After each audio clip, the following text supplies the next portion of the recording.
Everyone, my name is Eric Hopkins, aka JEL, and welcome back to my YouTube channel. So I thought occasionally I might do some wrestling news here on the channel as well, alongside my weekly wrestling recaps and potentially reviews for the PLEs or the pay-per-views occasionally. Sometimes those will be on the weekly recap shows, but if I get the time, maybe like this weekend, I could potentially put the pay-per-view reviews up separately. So we'll have to wait and see how that goes. But we had a little bit of news from the world of WWE, and I thought I'd share that with you guys. Apparently, it has now been officially announced that in 2026, SummerSlam will now be a 2-day event, much like WrestleMania is currently.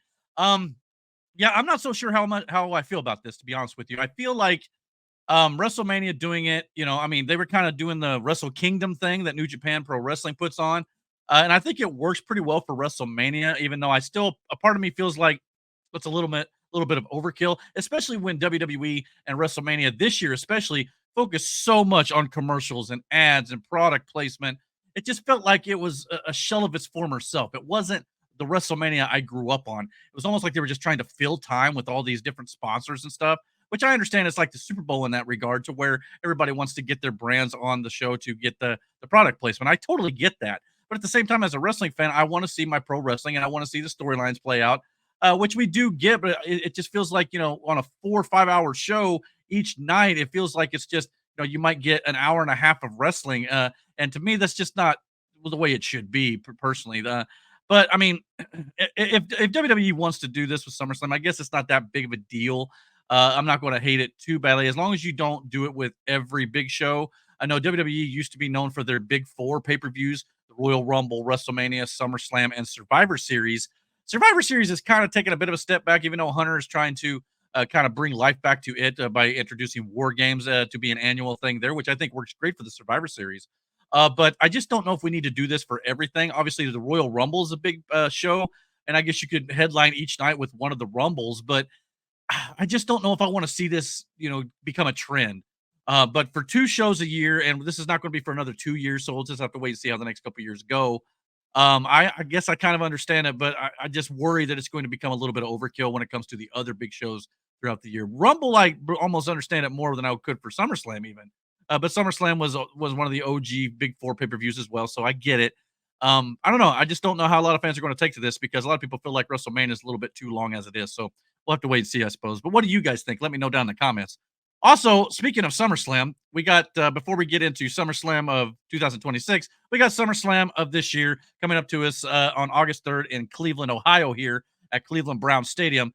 And apparently, Triple H, the creative officer over there and the head of creative over there, has announced that, I guess, the WWE is going to be determining the championship matches for SummerSlam at King and Queen of the Ring, or at least the challengers, as he announced that the winners. Well, let's just let Triple H tell you. Here we go. Yeah, so I have an announcement on that. In the past, King and Queen of the Ring, it was such an honor to be in that tournament and to win that tournament on your own, to have that launch you to another place. But I wanted that tournament to kind of stand on its own, and I didn't want to announce this part of it until we got here. But I'll let all of you know that tonight, that the winner of the King of the Ring tournament and the winner of the Queen of the Ring tournament will both go on to receive championship matches with the title of their respective brands. So they will both get world title shots, either WWE or world title, at SummerSlam. Yeah, this is absolutely the right call. I've been calling for this for a while. Not so much on the channel yet, because I've only been doing the reviews on the channel, but I've been saying on the channel, at least, that Hunter has been doing a pretty good job of bringing relevance back to the King of the Ring tournaments, and I think this only adds to that. I mean, by doing this, it brings the importance back to the tournament that pretty much died under Vince McMahon's regime. To me, adding main event level talent to the tournament this year has already given it a little bit more relevancy than it has had in years past. And I think making this like their Royal Rumble heading into WrestleMania, where the winner of the Royal Rumble gets to challenge the champion of their respective brand at the WrestleMania pay-per-view. This makes all the sense in the world to bring more prominence to King and Queen of the Ring moving forward. I think having the winner of the tournament obviously get a world championship match or a WWE championship match, as Hunter put it, at the SummerSlam event. It makes all the sense in the world, and it brings, like I said, relevancy back to this tournament here, which is what it desperately needed. There for a long time. I mean, yes, I mean obviously everybody remembers like when Stone Cold Steve Austin won the King of the Ring tournament and things like that. But it's been lacking those stakes for many years. So I'm excited to see this. I don't know exactly who that means is going to win. I do feel like that they probably should have announced that before the tournament started. I see what Hunter was saying, how they wanted to kind of save it for Jeddah, Saudi Arabia once they got there. So apparently, I think that's where they're at now. So now that they're there, he wanted to let the cat out of the bag. But I think it would have made more sense to announce it before the tournament started to add the stakes to the rest of the tournament this year. But hopefully, going forward, we'll know that going in, and next year's tournament will be even better because of that fact. But like I said, I love the fact that he's added main event level talents in this, like Jey Uso, Gunther, Randy Orton, AJ Styles, LA Knight. We've got guys who are top of the, or at least mid card or higher in this tournament this year, which is better than what we've had in the past, where we'd have mostly jobbers in some instances. But it's also a place to make new stars as well. I mean, it made Stone Cold Steve Austin's career.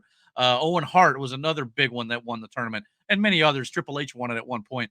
Many people have won the tournament over the years, and it's been a great thing. Booker T, I believe Kurt Angle did. You know, all sorts of wrestlers who've gone on to have stellar careers, and it just needs to get back to that prominence. And I think that these moves that the WWE are making are the absolute right moves. So, with the concern about SummerSlam going to 2 days notwithstanding, this right here is the absolute best call, and I'm excited to see that. And this is absolutely awesome. And WWE's definitely been stepping up their game when it comes to some of their booking decisions and decision making over the last few months. So, what do you guys think about WWE going to a 2-night formula, I suppose, when it comes to SummerSlam each and every year, starting in 2026? Let me know what you think about that. What do you guys think about the King and Queen of the Ring having some stakes now, with the winners getting world championships or WWE championships, uh, title opportunities at the SummerSlam show every year? Let me know what you guys think, and don't forget to hit that like and subscribe button. And until my next video, guys, take care and God bless.